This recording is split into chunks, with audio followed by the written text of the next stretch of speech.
Ladies and gentlemen, welcome to the Smoke Show. My name is Josh Smokey-Hell Nelson, and our feature guest today has a voice that I liken to the famous brown sound of Mr. Eddie Van Halen, RIP.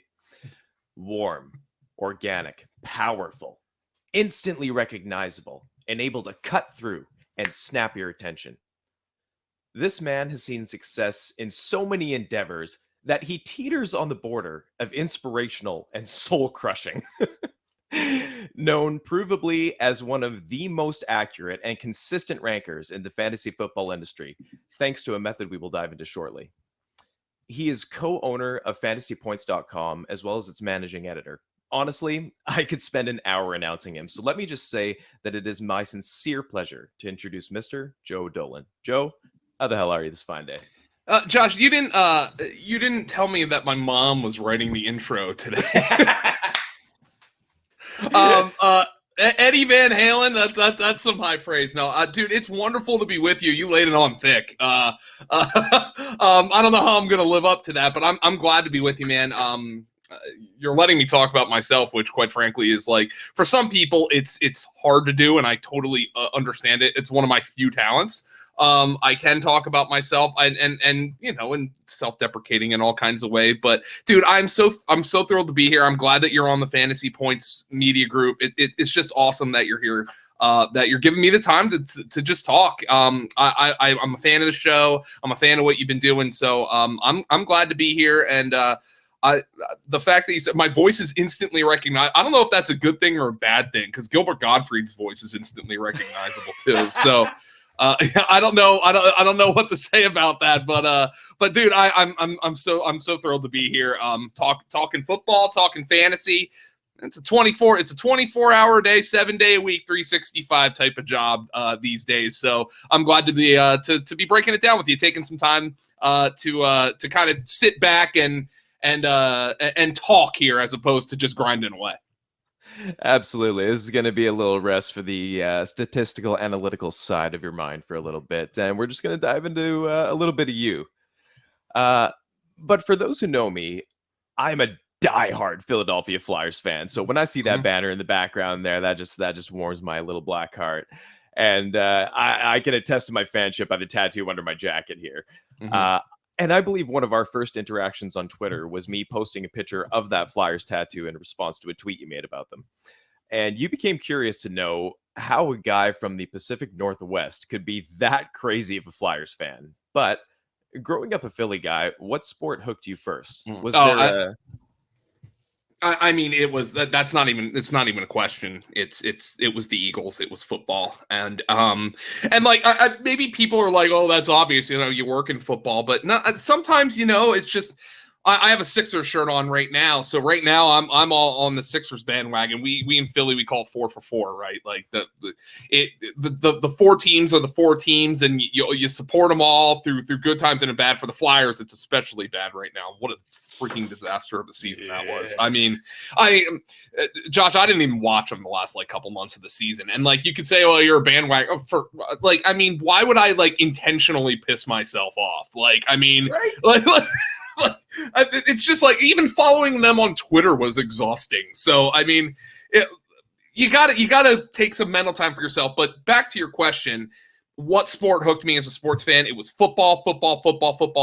And since, you know, there was a point in my life, hell, I mean, even like in less than 10 years ago, where baseball was actually my biggest love, but football was my job. But football is the one that hooked me. And, you know, Randall and the Eagles. And when I was 5 years old, I didn't know Randall was ahead of his time or before his time. He was just Randall to me.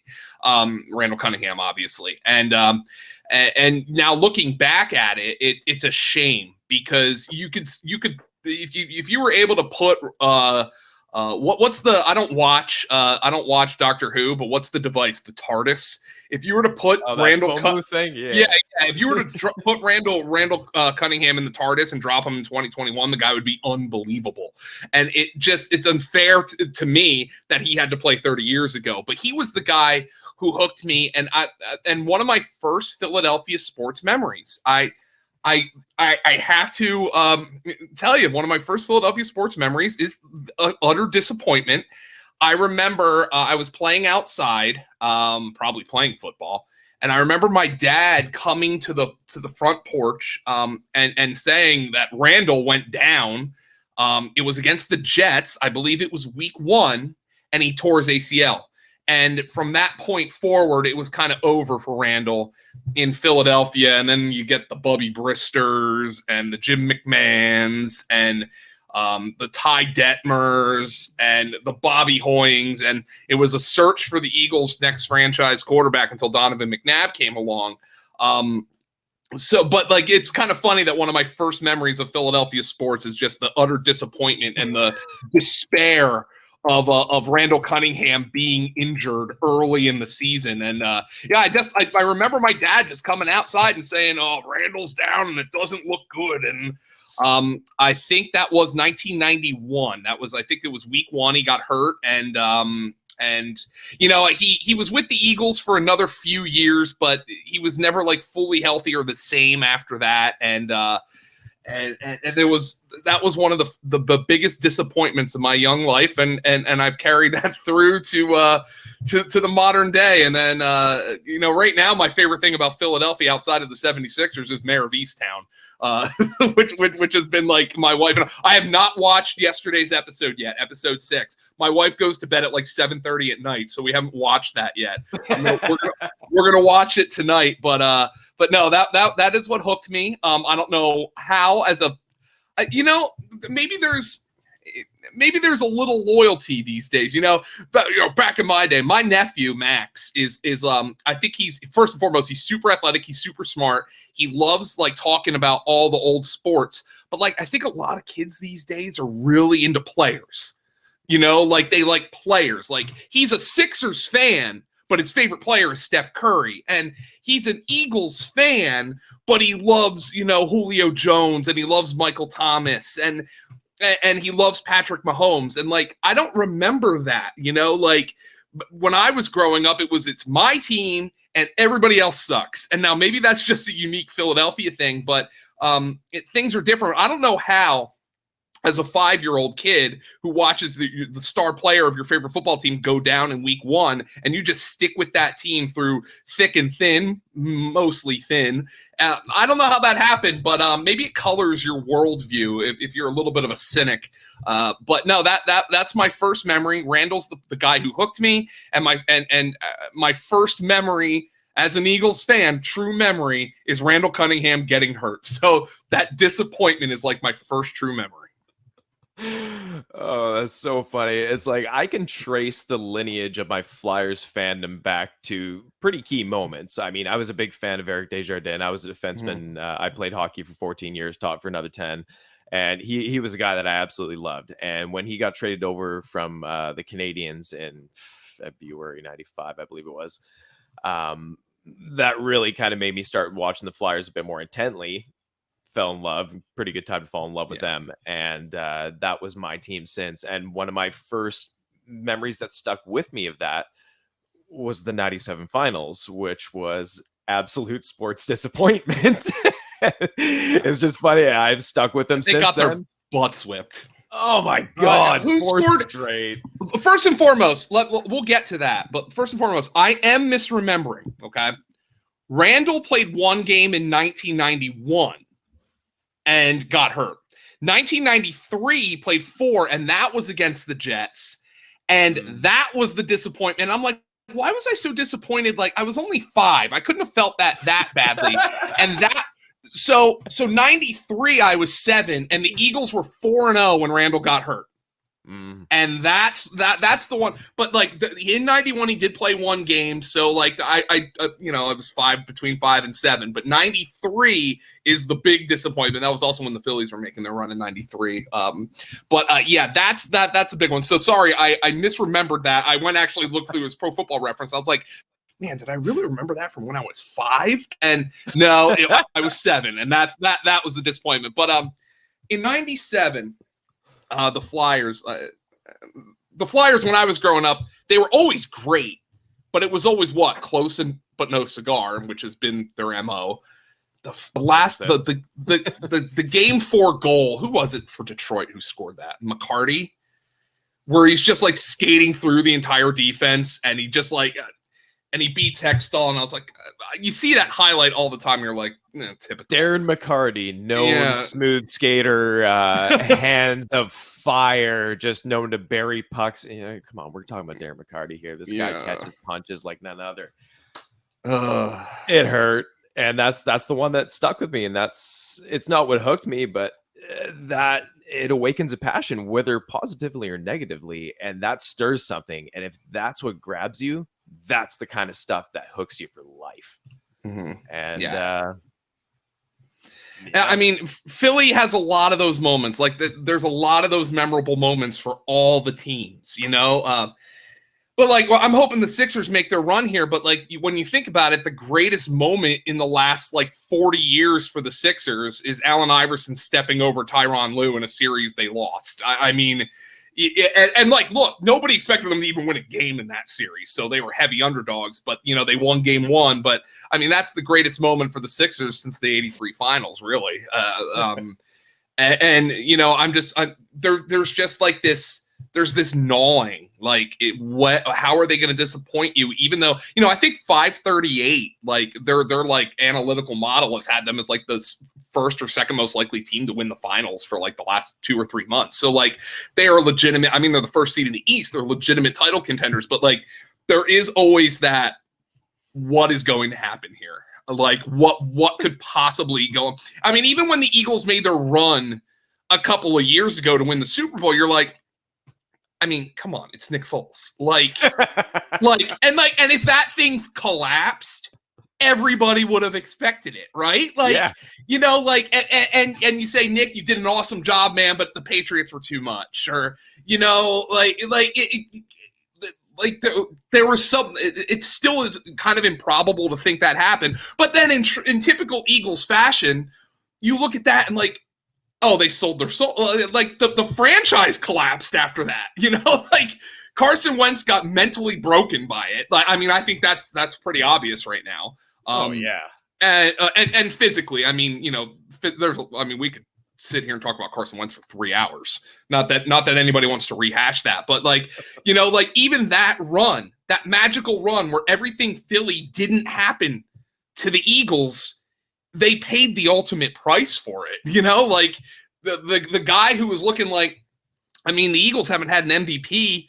I mean, Randall, I think won like split one or won like I don't know if he won the official one. It was, back in the late 80s, but the Eagles haven't had that in forever. And Wentz was going to win the MVP, and he was going to be here. Even if you didn't win the Super Bowl in 17, he was going to be here and you're going to be in the picture. And then he tears his ACL. The Eagles get the improbable run, and then since then everything's collapsed. It's just there's that constant gnawing that, and I think it's kind of permeated my mindset at this point. Well, it's almost like the water drop torture. Eventually, it just burrows its way in little by little and just implants. But worth it. You got your ring. I mean, your boys took home a championship, so worth it. At this point, I mean, like, of course it's worth it. Like, I mean, there's nothing that's going to compare to that. Like, you could still put on, and by the way, Super Bowl 52 was a great. Do you curse on this show? Absolutely. Okay. Super Bowl 52 is a great fucking football game. It's like objectively. Now, when I was watching it, it was water torture. Because like there was that feeling permeating, right? Like when Gronk scored the touchdown in the second half for the Patriots to take the lead, you're like, oh, typical. Like they ran out of steam, the defense couldn't do anything. And then I went into my bedroom at that time to hang out with my dog because I could barely watch. Like, and believe me, there hasn't been a sporting event in years that made me feel that way. I mean, it is the Super Bowl, but you're able to disassociate yourself when you're a professional in some way. But man, I was tuned up in multiple ways during that game. I was a little liquored up, and I was a little mental. I was a mental mess during that thing. And I think that was years of that frustration. Even though, like, I was in Vegas when they beat the Vikings to go to the Super Bowl, and there wasn't like this jubilation. Like it was like this, oh, that's pretty cool, but you know, it's Nick Foles, and you know you got to pay the piper eventually, and they didn't. But they did. They did in 2018 and 2019 and 2020, especially 2020, when Wentz was never the same and Peterson was never the same, and they ended up paying the piper. And then that's like, it's like this thing that in my mind, and I'm sure we'll get into this, that gnaws at me, like that eventually you always have to pay the piper. Like something's not good, something good can't happen to me without a trade-off in some regard. And that's kind of like something that I've written about, honestly, in terms of my own mental struggles. So that's a long way of saying that I think Philadelphia sports have broken me mentally in many ways. Succinct wrapped up on that. I dig it. Let's keep going on that train. Actually, yeah. You've been in the industry 13 years now, if I'm correct. Mm-hmm. Can you say that you're feeling secure with your place in it? No. And that's not to get too serious here, but no, I don't. And there's I wrote this in my column when we announced the website. It's called it's something that a therapist actually said you have imposter syndrome that I had never heard of, and it's like this constant gnawing feeling that you are not who you are outwardly. You are not who people believe you are. You are not who the facts tell you are, essentially. Like, you know, I struggle with this because I look at the people on our website at Fantasy Points, and I look at, you know, Hanson, who, like, I mean, literally was working in a pizza shop, you know, as a 22-year-old with a kid, and started this newsletter and built himself from the ground up. And I look at Graham Barfield and Scott Barrett, who have a much more analytical minds than I do. I look at our Tom Brawley and Ben Kukanis, who are also co-owners of the website. And I look at them and they grind. And I feel like they grind more than I do, even if I know that's not true. And I mean, they're grind. I'm not trying to knock their work ethic. I'm just saying I work hard too. But like, I look at them and I'm like, man, they work harder than me. And then I look at other people in other spaces doing stuff. You know, like Silva. I took over for Silva on the Fantasy Feast podcast, and I'm like, dude, I can't hold a candle to this fucking guy. Like, what? And I mean that from every angle of respect. And I'm sometimes I'm just like, what am I doing here? Like, you know, like, why do I have 30,000 Twitter followers when, and this is going to sound like a humble brag, but I don't mean it that way. Why do I have 30,000 when I think there's somebody out there who's twice as talented analytically as I am, and they have 500? Like, and it's sometimes it's really hard for me mentally to and to internalize that I feel like I've gotten really lucky. And I have. And like, you know, people are like, you know, how do you break into the fantasy industry? I got lucky. My timing was good. Quite frankly, I know I can write and I know I can talk, but I broke out at just the right time. 2009, Hanson put a monster.com ad up. He was looking for young guys who had some writing experience, who could move to South Jersey. Well, I was from Philly, and I had just finished up a season-long internship with the Eagles, and which clearly looks good on a resume. I mean, and the timing was just really good for me.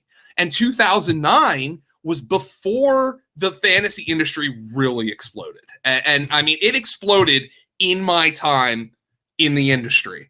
You know, back in 2009, and I saw, you know, like Hanson, you know, Barry, you know, Kesenick, Ambrosius, all these guys can talk about the fantasy industry long before I showed up. But like, even in my mind, like, there's a lot of guys younger than me who are more talented than I am, and they had the unfortunate timing of like breaking out after all the sites just kind of exploded. You know, when I was with Fantasy Guru, and now we have Fantasy Points, and there's Establish the Run, and there's Roto World, and there's Roto Wire, and the Roto Viz, and Roto this, and Roto that, and Number Fire, and, you know, like the rise of those sites has really come in the last like decade, really, and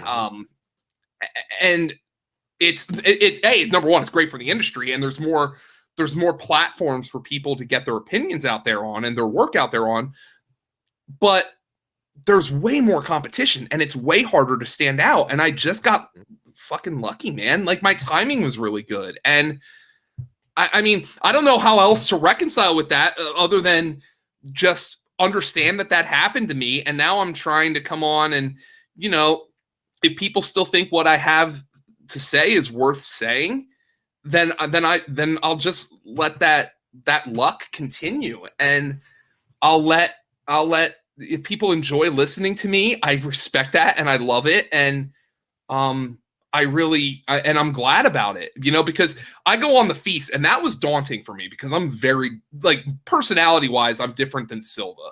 You know, Evan's very, like, plain spoken, you know, I'm much more animated than he, although I think Evan and I come from, I think our minds work similarly, not to compare myself to him, but I think we kind of arrive at our conclusions the same way. You know, Evan can use numbers, but he's not going to, like, drop a bunch of spreadsheets on you or graphs. Not that there's anything wrong with that. That's what, you know, Graham and Scott do to an exceptional degree at fantasy points.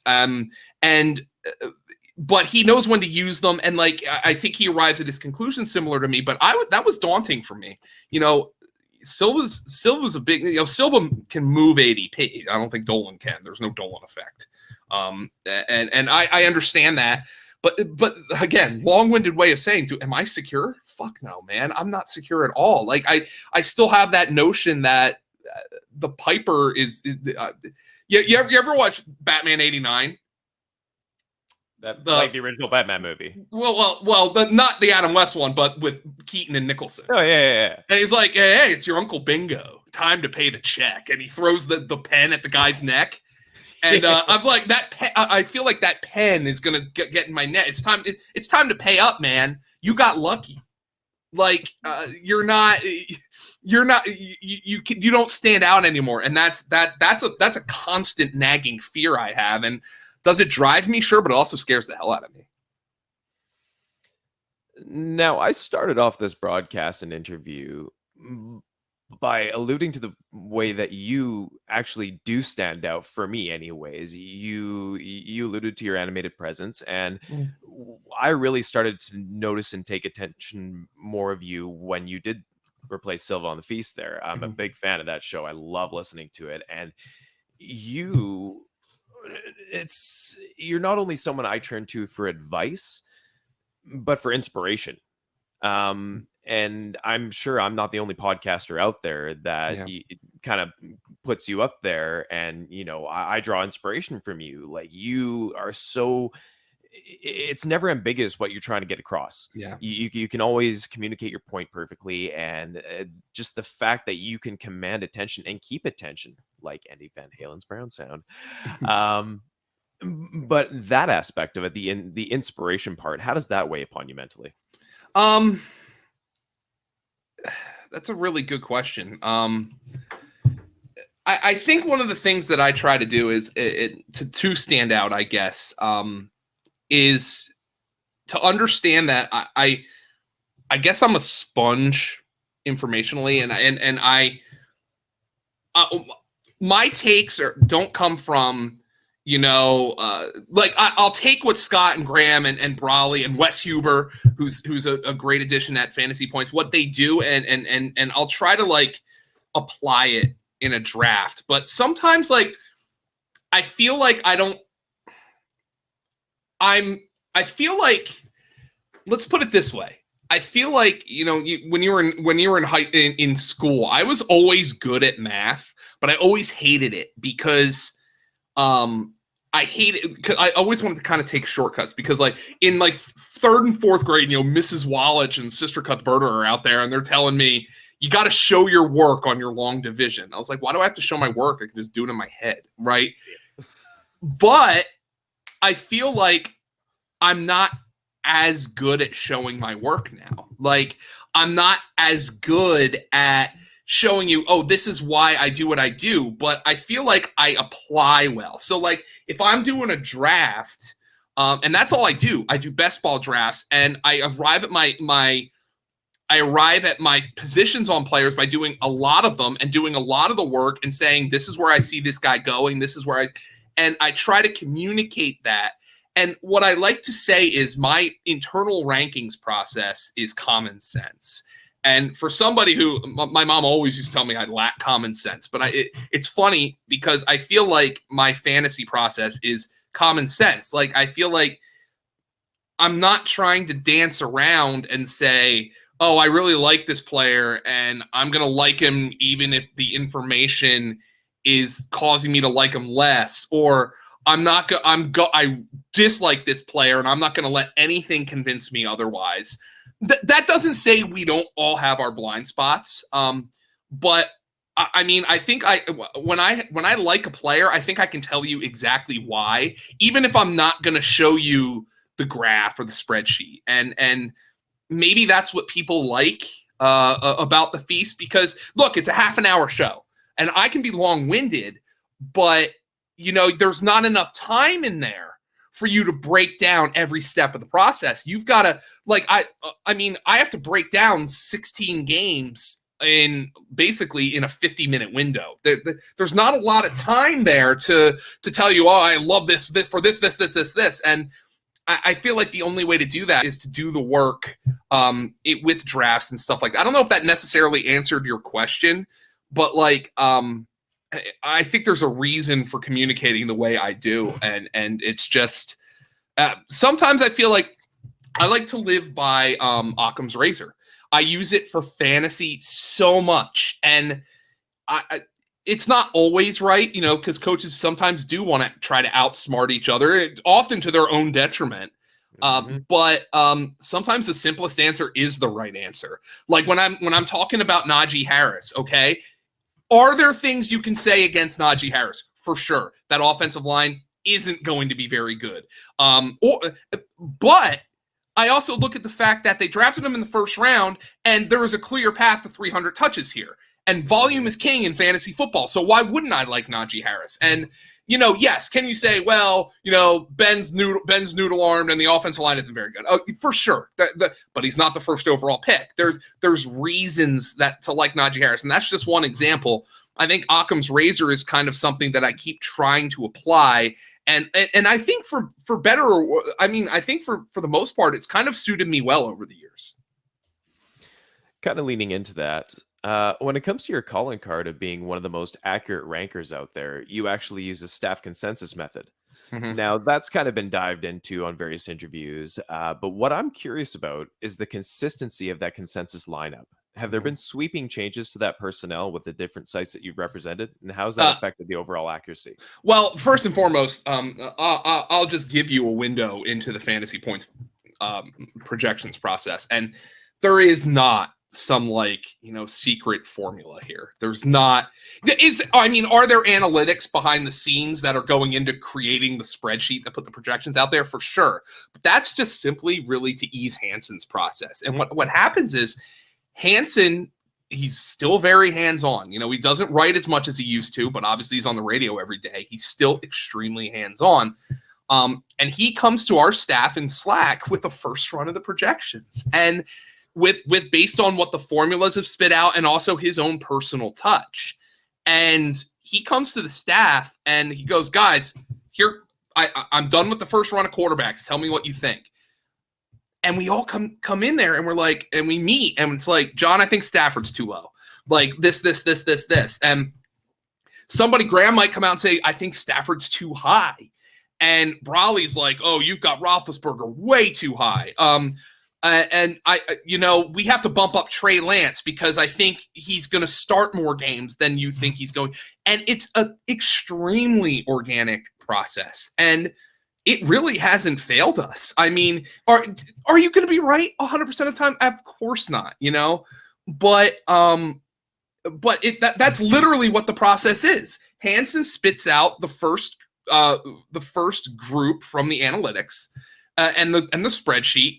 And then we come in with the personal flair, and quite frankly, sometimes we fudge the numbers to move a guy up or down. And are there more scientific ways to do it? Mike Clay spits out projections like that. And again, I really respect what he does. That's not knocking him, but this is just our way of doing it. And I think that's why people like the site, because there is that kind of personal flavor to, we have our guys,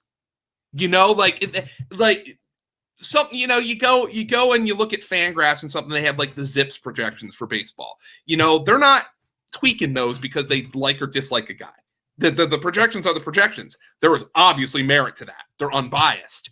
But I feel like people come to our rankings and they like them because they are biased, because we do have our guys. And that doesn't mean, again, not that we're going to artificially ignore things just because we like a guy.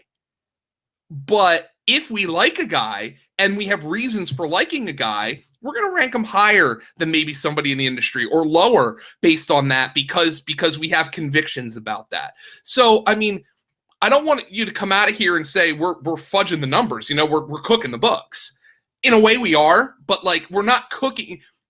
If we weren't successful, people wouldn't subscribe to the website. So this is like, we are cooking the books, but we're cooking the books because we gather information and that goes into the projections. And all that is exactly the process that got ranked high on Fantasy Pros. We didn't put the projections in there last year. I don't know if we're going to this year. Just we have reasons for that. But that's what went into those rankings, and the process is exactly the same. We just have a few more cooks in the kitchen, but I'm telling you, it's not too many cooks in the kitchen. We're on the same page when it comes to that. I don't know if you could ever have too many good cooks in the kitchen when you're all Michelin 3-star restaurant chefs.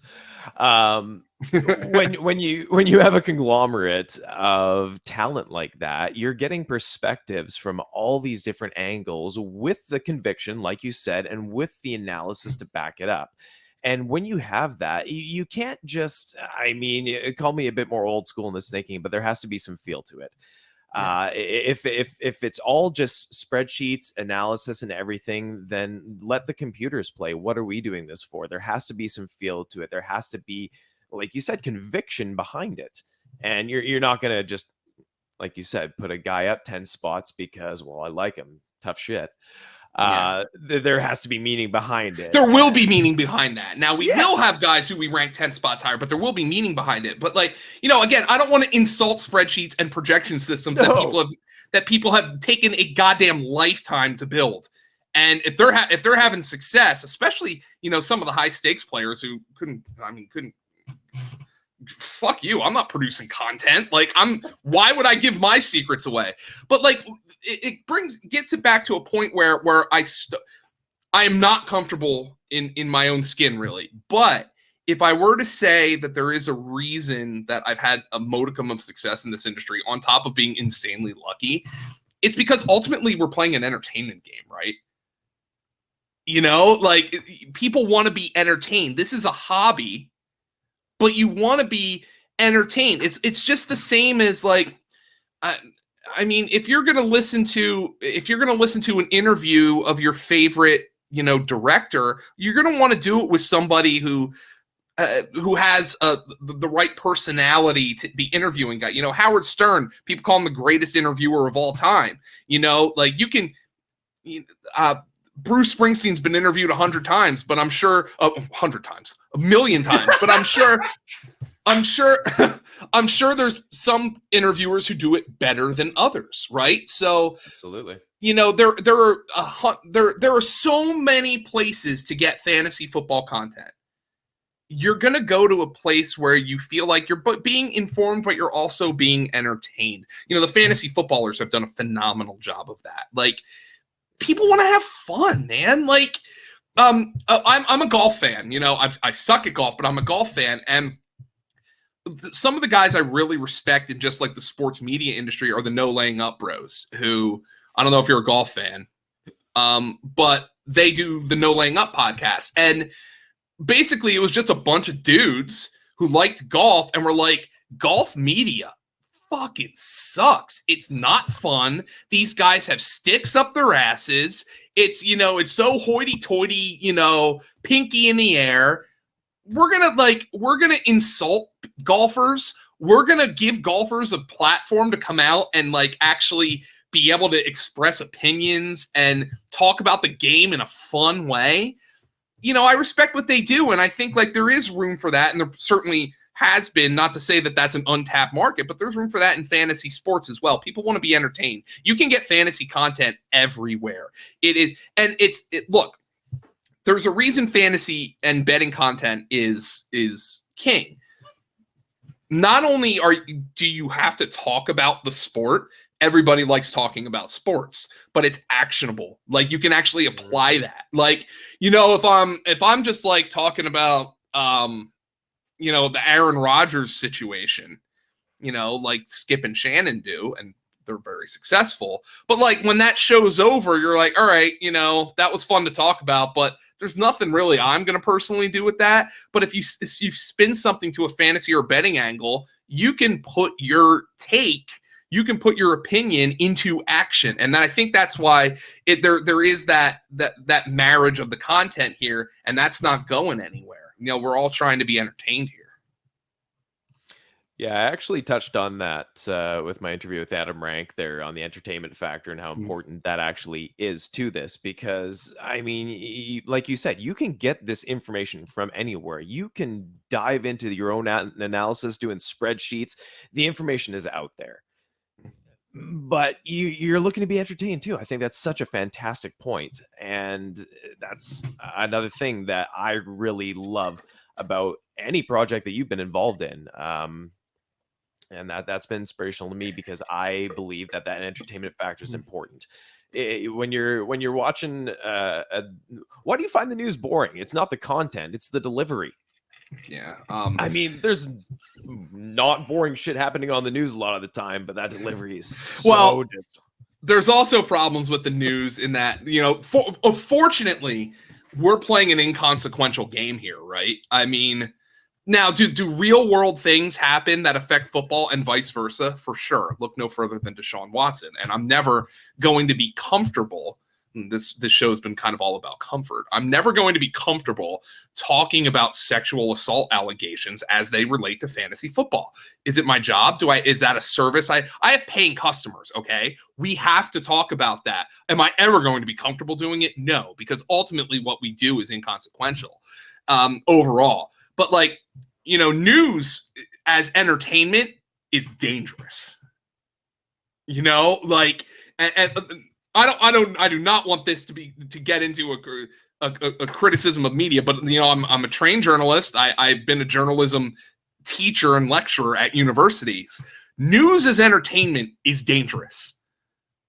Sports content is entertainment, not so dangerous. What I'm doing is ultimately inconsequential, and which I kind of love. And like, I almost feel dirty that I get to make a living off of this when there's people out there fighting COVID, and you know, there's people out there doing heart surgeries. But then somebody told me that one time, yeah, but I'm a heart surgeon and I'm out there doing that, and I need to be entertained at the end of the day. So what you're doing is not inconsequential, because for somebody who has a stressful job and is out there saving lives and protecting lives, sometimes what we do as a hobby really affects those people. You know, during the whole COVID thing, which is still going on. I understand that. I'm vaccinated, but it's still going on. Like last year, I was really rankled a little bit, and certainly because sports pay the bills for me, so I'm biased.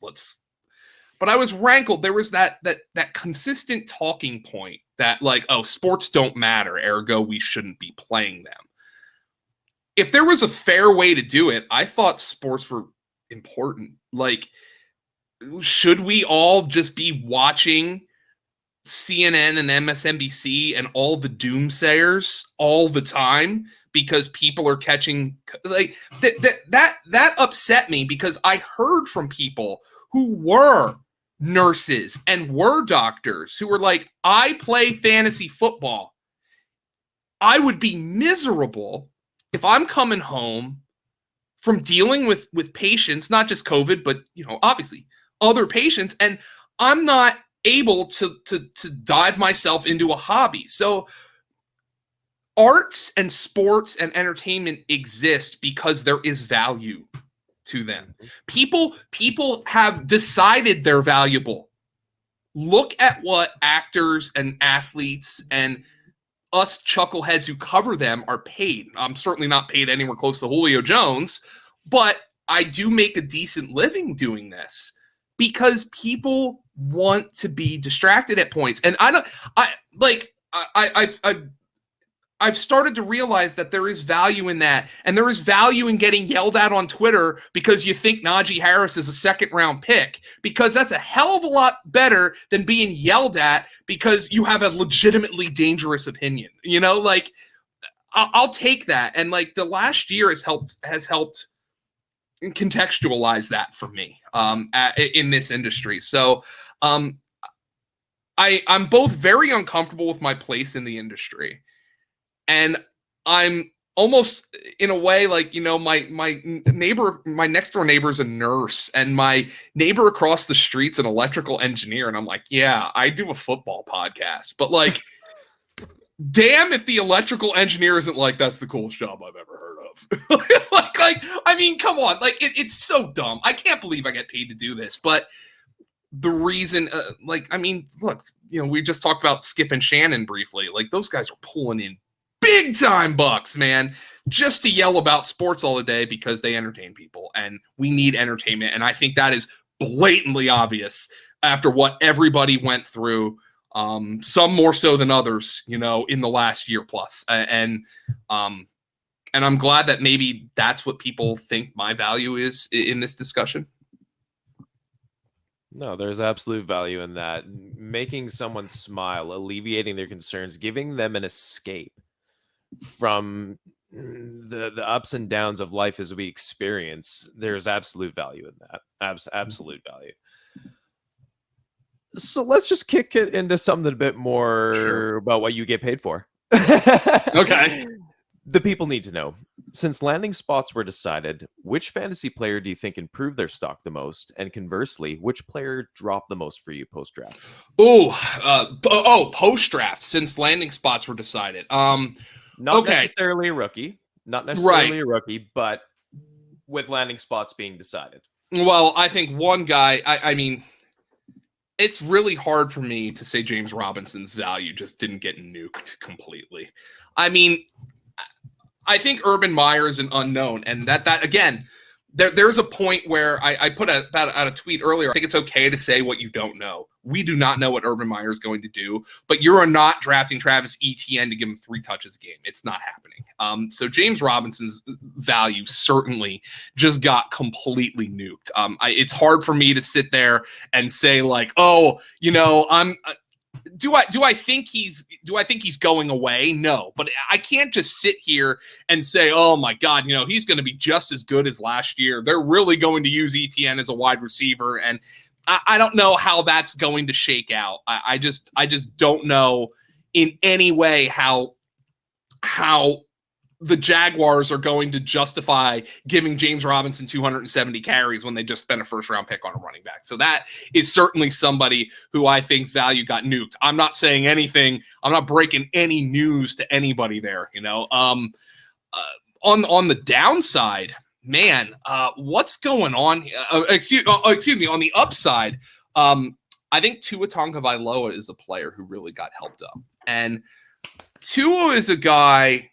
I was earlier saying, like, I want to try to be objective, and I was not impressed at all with Tua last year.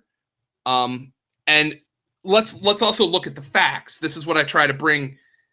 Let's bring Occam's razor into the equation. He was benched twice in game by his own team as a rookie quarterback. When have you ever seen that for a first-round quarterback in his rookie season? Usually those guys get... Now, Miami was in a unique position. They were competing for the playoffs. I understand that. And you have Fitzpatrick, who objectively, if you were trying to win a game, was a better option than Tua. They told you that. Yep. And Fitzpatrick showed it, by the way. So, like, that is a fact. You cannot dispute that. You cannot dispute that Miami's team benched him. But when I was going into this, I was like, this offseason, I was like, I would not be stunned if Miami's first to call for Deshaun Watson. But Deshaun Watson didn't get moved. for multiple reasons. Tua, they didn't sign a quarterback. They signed Brissett, but like he's not there to take Tua's job. You draft Jalen Waddle, you draft another tight end to go with Gesicki. You didn't draft a running back. All of a sudden, this makes it look like you're setting up and saying, hey, Tua's now like going as like QB 20, and all of a sudden, he's got some legitimate juice here. Like, this is somebody who might be like an underrated fantasy quarterback. Now, you're always looking for the guys who run. I don't know if Tua's going to be that. But he is now another year removed from the injury, and I'm like, okay, I probably shouldn't hold a grudge against Tua because I didn't think he played very well last year, because there is a long track record, even in recent years when rookie quarterbacks come out and have played better than ever. Even in recent years, there was a long track record of guys who didn't look so hot as rookies who took a big step forward in their second and third years in the league. Lamar Jackson, Carson Wentz was going to win the MVP in 2017. Carson Wentz, Lamar Jackson did win the MVP. Josh Allen could have won the MVP. So in his third year in the league. So to hold that against Tua would be really, it would be foolish on my part, simply because I didn't think he played well last year, because there is a lot of track record of these young quarterbacks really improving, especially now that you have a full offseason ahead of you. Mm-hmm. And not to mention even the signing of Will Fuller. Yeah, exactly. I didn't even mention, they're pretty loaded, man. I mean, the offensive line, they spent a lot of resources there. They didn't dig into the running back position. By the way, there's another one. You can say Myles Gaskin is somebody whose status got improved.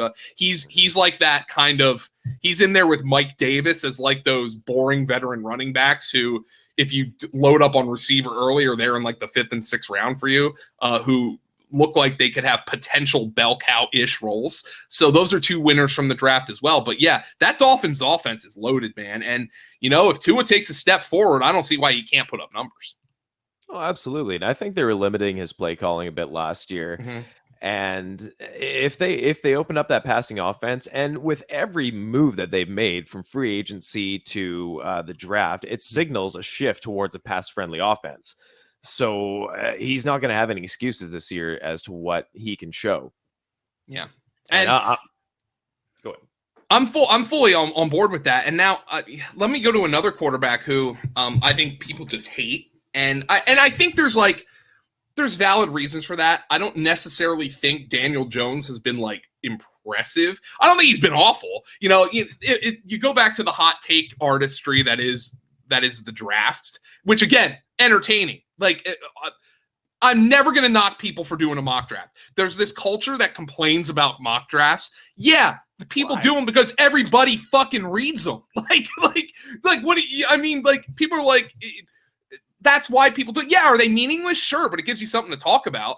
But Daniel Jones, when he was drafted 2 years ago, everybody, all the talking heads would have made you feel like it was the worst pick in the history of football. And there's always a quarterback every year who gets drafted who people convince you is the worst pick in the history of football. Dating back to Carson Wentz in 2016, everybody's like, oh, it's the worst pick ever. And then it was Josh Allen, worst pick ever. Mitchell Trubisky, worst pick ever. All right, that one might have been true. Daniel Jones is the worst pick ever. Mac Jones is the worst pick ever. Every year there's that talk. And I think that colors a lot of what the Daniel Jones analysis has been. But if we're looking in fantasy for that quarterback who is undervalued, who might use his legs more, I don't think Tua is that guy. I don't think Kirk Cousins is that guy, even though Kirk Cousins was a winner from the draft as well. Daniel Jones might be that guy. Yeah. Now, you can look at this and say, and it's a fair take, it is totally fair to say they're a sports car without a driver. They're a sports car that you took the V12 and replaced it with a 4-cylinder engine. Like, they've got all these weapons and they don't have somebody who's going to drive the bus. I understand that is a valid take, but we also have to examine it from the angle that the Giants are putting Saquon Barkley back there. He's going to be back. They're putting Kenny Golladay out there, Kadarius Toney, whatever you think of that pick. Sterling Shepard, Darius Slayton, Evan Ingram. All these guys are there to support Daniel Jones, and he's athletic. maybe we should be looking more towards him, because everybody else, all of these running quarterbacks who are going to start week 1, their value's inflated. 2 years ago, Jalen Hurts wouldn't have been like a top 8 quarterback in fantasy drafts. He is now. You're not getting value on him. Daniel Jones might be the guy you get value on. The other guys who you might get value on, Trey Lance, Justin Fields, Taysom Hill, we don't know if and when those guys are going to play. I mean, I think you presume Fields and Lance for sure at some point are going to play, but how many games are you getting out of them? Can you draft Justin Fields in the 10th round and there's a chance he starts 6 games? Like that's why their ADPs are suppressed. I really like Lance, by the way. I'm starting to warm up to him more and more and more. I thought I was too low on him at first. But like Daniel Jones is maybe that guy who we know if he's healthy is going to start every game, who we know is surrounded with talent, who we know is going to run, but his value is just depressed by, number one, legitimate concerns about his level of play, but number 2, maybe some artificial anti-Daniel Jones just feelings where that guy is somebody who could really take a step forward and be really good for fantasy given his skill set. No, I 100% agree. And I was definitely on the opposite end of the spectrum towards the end of last year. We were doing the wrap up on my other podcast, the Jet Sweep Show. And my co-host was, his guy for this coming year was Daniel Jones. And I was just mocked on air and everything. And it was, and then we got to talking afterwards, and he's laying it down. And then Ty from the True North pod that you were on earlier in the week there, he's really in on Daniel Jones too. And Ty's a guy that when he says something, it immediately makes me dive into it because he can sway my opinion. That dude is fucking brilliant. I'm not expecting you to feel good about the pick, by the way. No, like, I'm not expecting you to like, but I'm just saying, like, I've, and this is from personal experience, so many guys who I have ignored because I had a blind spot in past years. I don't like this guy. Like Derrick Henry, I didn't like for years. And then when the information changed, when they started, as opposed to using him as a rotational back with DeMarco Murray and then Dion Lewis, they actually gave him 25 carries a game, and all of a sudden he became a superstar. That information changed. You have to take that into account. I was right on Derrick Henry until I wasn't. Yep. And sticking with your take, anti-Derrick Henry, because he was in a rotational role and people were drafting him otherwise, that's a way to lose. And now he's one of my favorite players in the league. So you always have to try to find those players, because those players, there's going to be a lot of those players who you didn't like at some point. It's not just players who didn't produce because they didn't have opportunity. There will be players every year who you did not like who are going to get a better opportunity, whether it be supporting cast or more opportunity or just improvement. And, I just wonder if Daniel Jones and Tua might be 2 of those guys. Yeah, 100% co-sign on that statement there. I think we've got time to get one last one in here. And this one's just a fun one for the folks to wrap this up with. You have just been made commissioner of fantasy football. And I don't mean a league. I mean the entire damn industry. You dictate the direction. And you can start by making 3 changes, anywhere from scoring formats to prerequisites. And your word is law. What 3 changes do you make? Sorry, kickers. Goodbye. Number 1. I look, and I know Jake Seeley's been pushing that for years, but like, I do not miss them at all in the leagues where I got rid of them. And like, it's just like, I mean, how often, like, we're supposed to be having fun here. We just spent an entire show talking about how it's entertainment and comfort level. Do you have fun on a Tuesday when your kicker has a bye week and you got to say, I got to go man, Ryan Suckup's real hot right now. Like, come on, man. Like, add a flex spot. Add a super flex spot. Now, I'm not going to sit here and tell you every league should be a super flex league. I know there are advocates of that. It's just, first and foremost, it'll mess up everything we do, because baseline fantasy content is written from a 1 quarterback perspective. So, but like, add a super flex spot, add a third wide or 4th wide receiver spot, add a 2nd tight end spot. By the way, let's make that another rule. add a second tight end spot. Yes. So, full disclosure, I don't have any leagues that require you to start 2 tight ends, but it's in fantasy baseball, 2 catcher leagues are a standard. And it's to make that position, which is absurdly top heavy, even more strategic, because if you start 2 tight ends every week, well, Gerald Everett's getting drafted as a starter. Dan Arnold is getting drafted as a starter. So you've got to, you could start a draft with Kelsey and Kittle, and it's going to make strategies a lot of fun. So 2 tight ends, I think would be a lot of fun. Now let me see. What would number 3 be? This one is really important to me. You should not have half your league make the playoffs. If you are in a 12-team league, 4 teams should make the playoffs. That's it. If you're in an 8-team league, 2 teams should make the playoffs. 14-team league, 6 teams. 6 teams is fine in a 14-team league, but I'm going to tell you why. Because, look, I worked with Ray Flowers for a number of years, and Ray Flowers hates head-to-head. He's a fantasy baseball guy. Baseball guys is his Twitter handle, but he's a fantasy baseball guy in his heart, and he believes the full season should matter. He and I have not butted heads, we're not getting in a fight over this, but he has long argued that he hates head-to-head even for fantasy football. Why do we play head-to-head in fantasy football, Josh? Because it's fun. We're trying to have fun out here, okay? We're trying to, it's not fun if you're just oh, all right, I'm first in points. I mean, it's great. I'm going to win, but there's a little trash. Oh, my opponent has this week. I'm watching against this. That's the fun part of the day-to-day of leagues. I play my buddy this week. I haven't beaten him in 5 years. There's that fun part. On the other hand, though, we do still want the regular season to be important. We do still want good teams to advance. 4-team maximum in a 12-team. There is nothing worse than getting knocked off by a 6 seed that didn't deserve to make the playoffs. Let's call it like it is. So you want it to be fair.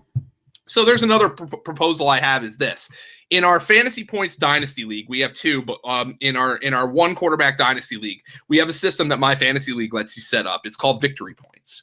And what it does is you play an opponent each and every week, but the victory point system also allots an extra victory to the top 6 finishers of the week in points. So there's 12 teams in the league, and you get a victory point, A, for winning your matchup, and B, for finishing as one of the top 6 teams in the league in scoring that week. So even if you're the number 2 team, and everybody's been on the receiving end of this, even if you're on the number 2 team in the league, and you ended up playing the top scoring team in the league, you still get a win. You still get a victory for that. And we sort our standings by victory points, then total points, then win-loss record. That's how we sort our standings, and it preserves that head-to-head competition. The playoffs are still head-to-head. It preserves that level of competition, but it also rewards the better teams in the long run. So there is a more fair way to play while also maintaining the fun of that head-to-head.